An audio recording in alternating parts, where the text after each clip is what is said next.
Hi, I'm Amy Freedman. I'm a professor and department chair of political science at Pace University in New York City.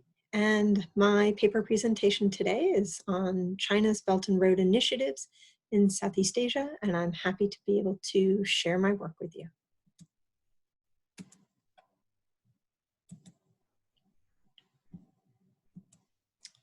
All right, so Southeast Asia as a region has long been a geostrategically important spot on the globe. South of China, east of India, they have long been important for natural resources and as a key trade route between the rest of Asia, Northeast Asia, East Asia, connecting to the Middle East and Europe. And so it's not surprising that we find China's interest in the region intensified, and their Belt and Road projects have a pretty extensive Southeast Asia component to them. China's interests in Southeast Asia most recently stem from a series of foreign policy changes in the 1990s, where China embarked on what they called an omnidirectional foreign policy. They normalized relations with countries in Southeast Asia, like Indonesia and Vietnam.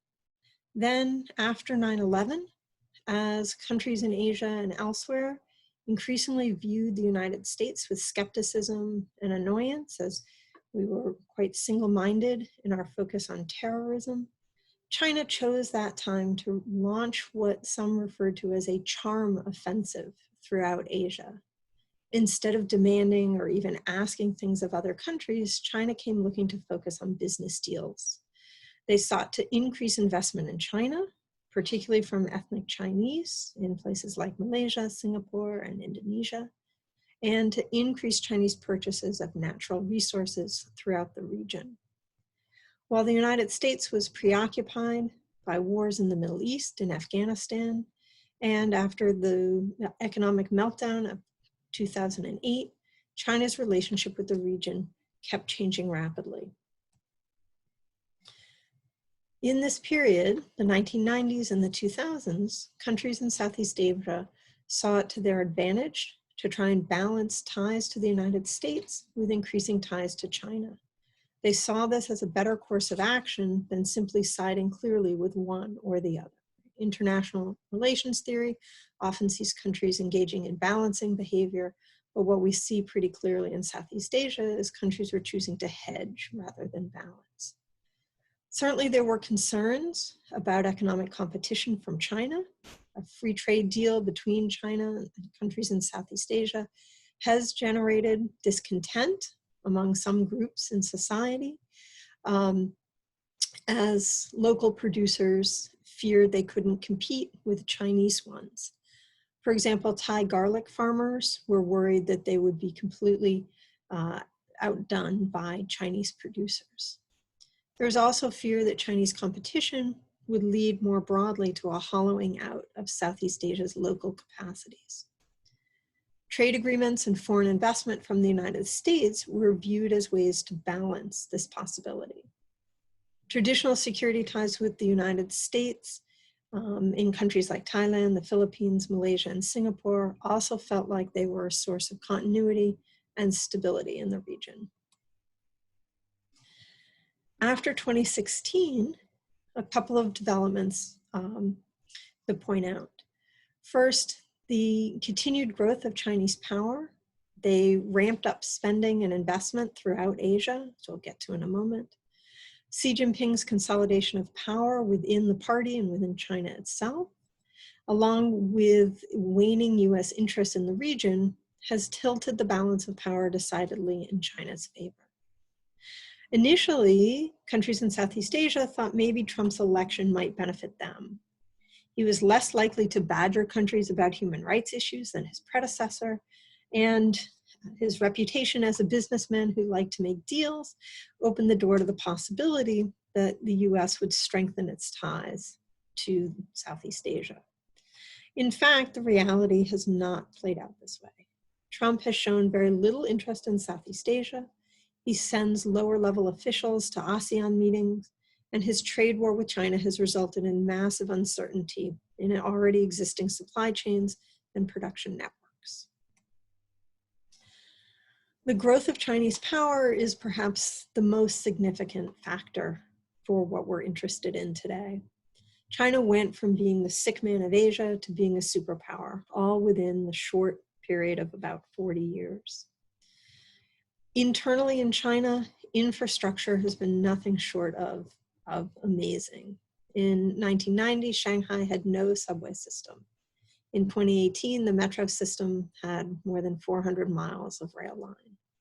China went from less than 20,000 kilometers of roads to having 2.5 million miles of roads in the country today. China went from being one of the most isolated countries in the global trade system to joining the WTO in 2001, and now being at the center of new global trade and investment links. China has succeeded and been able to grow by using the US created global economy, the institutions built after World War II, and China's been very skillful at using these to their advantage. But now, many have argued that they're looking to remake the global economy in pretty significant ways. The Belt and Road Initiative is very much part of that. So the Belt and Road, what I refer to throughout the presentation as BRI, was announced in 2013. Prior to 2013, a number of plans were already in progress or drafted, and it's not until 2013 that Chinese policymakers start to talk about these proposals as one coherent set of plans. The name has changed. At one point it was called the One Belt, One Road. The name that they've settled on now is simply Belt and Road Initiative. The two prongs to this plan, the Red Silk Road Economic Belt, which travels north from China through Central Asia, winding its way through Kazakhstan, Uzbekistan, Turkey, then up through the Caucasus to Moscow, and then further west through almost all of Europe. These projects are mostly rail lines, some ports, and extensive partnerships with local companies in the regions I just listed to facilitate the transfer of goods and trade across these routes. The purple line is the Maritime Silk Road, and these projects include also rail line building, port construction, trade agreements, and these projects circle down through Southeast Asia, through South Asia, looping down to ports in Africa, up through the Gulf, and again, through the Mediterranean and into Europe. These are massive projects. For now, they are very much framed in terms of economic projects, but there's plenty written about how there could be dual uses for military purposes as well. So the Belt and Road in Southeast Asia includes elements of all of these things that I've listed. High-speed rail lines being built in Malaysia, Thailand, Indonesia, Laos, and elsewhere. Ports being built in Sri Lanka, Cambodia, Pakistan, as well as road building, special economic zones for production facilities, pipelines, oil and natural gas pipelines, dam construction. We see a lot of that in Laos and Thailand along the Mekong and tributary rivers. Often countries where the projects are located are offered loans for these projects by state-owned banks, Chinese state-owned banks, and the terms of the loans are often not as favorable as the countries could get on the open market. Nonetheless, both Chinese banks, construction firms, Chinese construction firms, railway companies, etc., are often the key partners and take the lead on these projects. Very often, Chinese workers are brought in to do the bulk of the work, so local labor isn't really benefiting from the partnerships. The port built in Sri Lanka gives us a cautionary tale. When the port didn't bring in the predicted business and less revenue was generated than anticipated, the government of Sri Lanka was forced to default on its loans, and China then assumed control of the port with a 99-year lease. So the purpose of the Belt and Road projects has generated a lot of speculation. Right? What's driving these massive expenditures from China's point of view? And the explanations really fall in two categories.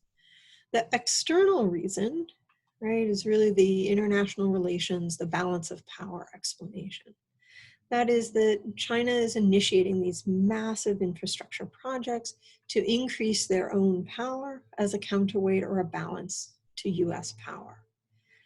Belt and Road projects will give China access to resources, trade routes, markets, perhaps later military bases in the future, as a way of projecting their power beyond their own borders. At a minimum, the Belt and Road projects are certainly giving China independent power apart from the US-dominated world system. Maximally, this could in the future serve as a template for a massive restructuring of global relations. The internal explanation for the Belt and Road Initiative, to me, is an incredibly persuasive explanation. As the global economy was in shock from 2008 onward, right, China had enormous concerns about what the global slowdown would mean for economic growth and development within China. And so one explanation for Belt and Road is that the excess capacity within China prompted Xi Jinping and policymakers to expand projects to China's neighbors and even further away from China's borders as a way to redirect labor and capital in a way that major Chinese private and state-owned firms could keep expanding, right? That this was a safety valve to continue economic growth for China itself. This explanation is deeply linked to the Communist Party's continuing need for economic growth as a source of their own legitimacy. Xi Jinping's power, the power of the Communist Party, rests with continued economic growth. So the Belt and Road initiatives, even if long-term they don't make sense, or even if they have some risks, which they do, in the short term, they provide opportunities for jobs and continued business for state and private firms. So domestic politics is also an important consideration for recipient countries, and this is certainly true in Southeast Asia. Chinese investment projects have been controversial in almost all of the countries involved. Even in Laos, just to give one example, and I use Laos deliberately because Laos is often seen as, almost a vassal state of China. China has so much influence in the country. But even in Laos, there's been some reluctance and disagreement within decision-making circles about the extent of Chinese control and the motives of elites who facilitate Chinese projects. As an example, projects in Bonten, Laos were halted and then restarted as politicians who were most closely associated with the project, Somsavat, was ousted in 2015. Shortly thereafter, however, the projects were restarted. And we see something similar in Malaysia, which I'll get to. We see ambivalence in Indonesia and Thailand and Malaysia. The ambivalence is over the nature of the projects, the perception that people have of the projects, and the economic viability of the projects. So turning now directly to Malaysia, most of the deals that China forged partnerships with Malaysia on were spearheaded by former Prime Minister Najib Razak. There are multiple Belt and Road projects in Malaysia. The East Coast Rail Link and the Kuala Lumpur-Singapore high-speed rail. These were kind of two of the big marquee projects. The Bandar Malaysia property development scheme outside of Kuala Lumpur, KL, and another development project in the south, right outside of Singapore in Johor Bahru called Forest City. And several oil pipelines were also drawn up. All of these projects were halted at some point in 2017 and 2018, but many have been renegotiated in some fashion over the last year, year and a half by the Prime Minister Mahathir. Many see Belt and Road projects as China dangling infrastructure money at smaller, less powerful countries who seize the investment because they're A, they need or want the money and the development, or B, they're too small and weak to stand up to Chinese demands. Work that I'm doing, and others as well, really demonstrate that these aren't necessarily the key drivers in countries accepting Belt and Road projects. What we see in Southeast Asia, and certainly what we see in Malaysia, could expand that to Thailand and Laos, that demonstrates that those explanations are really not the full story. So, turning to look a little more explicitly at Malaysia's domestic politics, I think what's more thorough is to look at how domestic politics matters. Belt and Road projects are welcomed in countries when they suit the interests and the agenda of internal elites. Malaysia's leaders are no exception to this. And in the initial deal making, Malaysia's leaders were good at forging partnerships with the Chinese firms to advance their own goals. Malaysia's ethno-nationalist political economy at both the federal and state levels, plus Prime Minister Najib Razak, now disgraced former Prime Minister, needed to curry favor and money for his own political survival, and this opened the door to deals that might otherwise have seemed less attractive. There were the three of the big BRI projects in Malaysia clearly benefited key political and economic elites in Malaysia. The East Coast Rail Link was a partnership, or is a partnership, between China Communications Construction Corporation, which is a state-owned enterprise, partnered with Malaysian companies that had clear ties to Prime Minister Najib and to other UMNO ministers, UMNO being the dominant party in Malaysia at the time the contracts were signed. The Bandar Malaysia development project outside of Kuala Lumpur was initially a joint development between China Railway Engineering Corporation, another state-owned enterprise, and again with companies close to Najib. Forest City, the project down in the south outside of Singapore, was a partnership of Country Garden, a private Chinese firm, with Malaysian companies owned or close to the Sultan of Johor. The success of signing these deals was based on the fulfillment of pro-Malay, pro-UMNO state and federal goals and players. So Malaysia's political economy has, over time, developed into one where large projects often are conducted by private companies, but those private companies often have very cozy ties to political elites in the dominant political parties, in this case in UMNO, the United Malays National Organization. And so the BRI projects really played into exactly this model. The 2018 election, general election in Malaysia, opened the door to a reassessment of these BRI projects. The general election was incredibly eventful. Prime Minister Najib had been battling corruption charges in the 1MDB scandal, and this was on top of an already vigorous opposition campaign launched by a multi-ethnic coalition of parties seeking to topple the long-ruling Barisan Nasional coalition.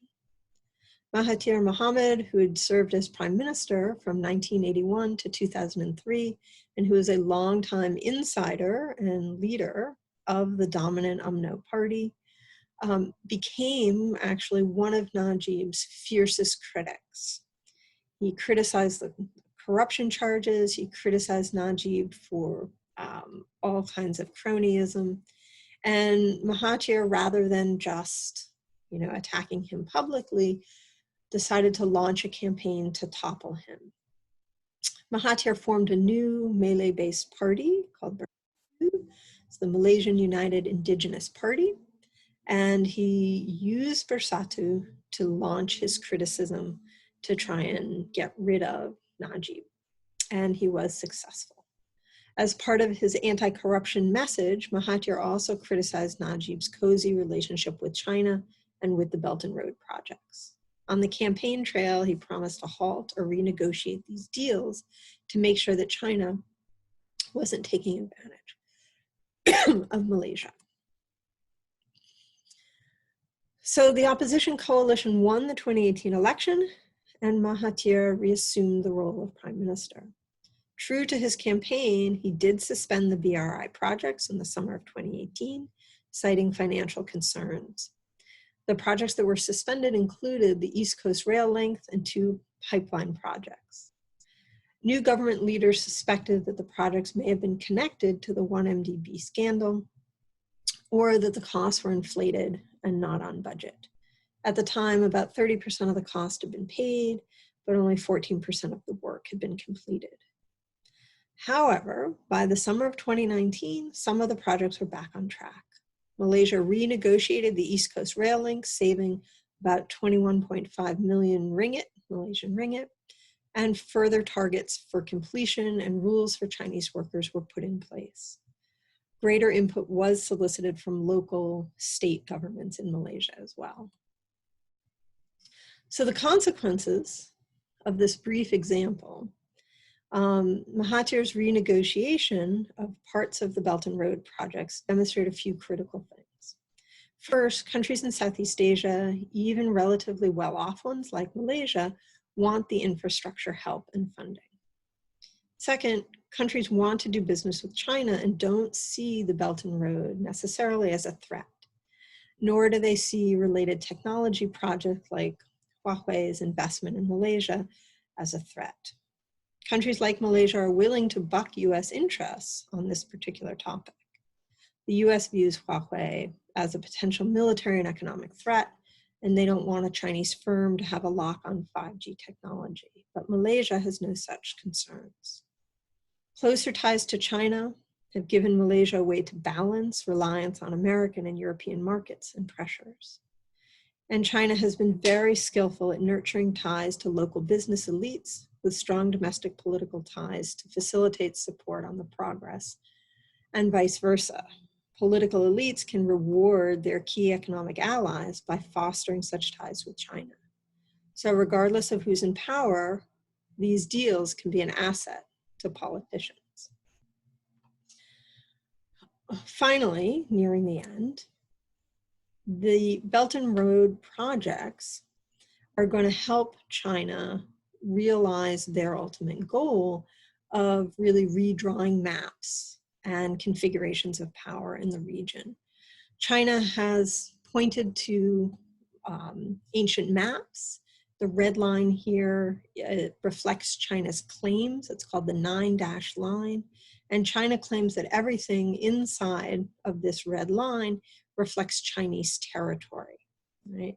Other countries have pushed back, and you can see the blue lines represent individual countries' claims to their exclusive economic zones. Many territorial disputes lie within the 9-dash line in the Spratly and Paracel Islands. Nonetheless, China's blanket claim is that this is their territory. The Belt and Road projects, the construction of the rail lines, construction of the ports, are one strategy in really making this 9-dash line and their territorial claims much more feasible. And it certainly seems as if China's position in Southeast Asia is strengthening. This is even despite the COVID-19 outbreak. The US's isolationist turn and now probable economic recession will certainly further this dynamic. Domestic politics plays a big role in a country's decision to accept BRI projects and what the terms of those projects will look like. Even leaders who've been wary or critical of China, like Mahathir, find it hard to turn down massive development projects. The best case scenario, and here I mean best case for countries and populations in Southeast Asia, is that China is increasingly asked to adopt more transparency in funding and more transparency in how they carry out the project. And here I'm referring to things like the environmental impact, what the labor standards are, and what the costs and benefits would be to local communities. We see a little of that happening as Malaysia renegotiated their BRI projects. But these are big issues, and countries in Southeast Asia are going to have to be grappling with them. Thank you. I'm out of time. All questions and comments I'm happy to address. Feel free to email me, afreedman@paceuniversity.edu.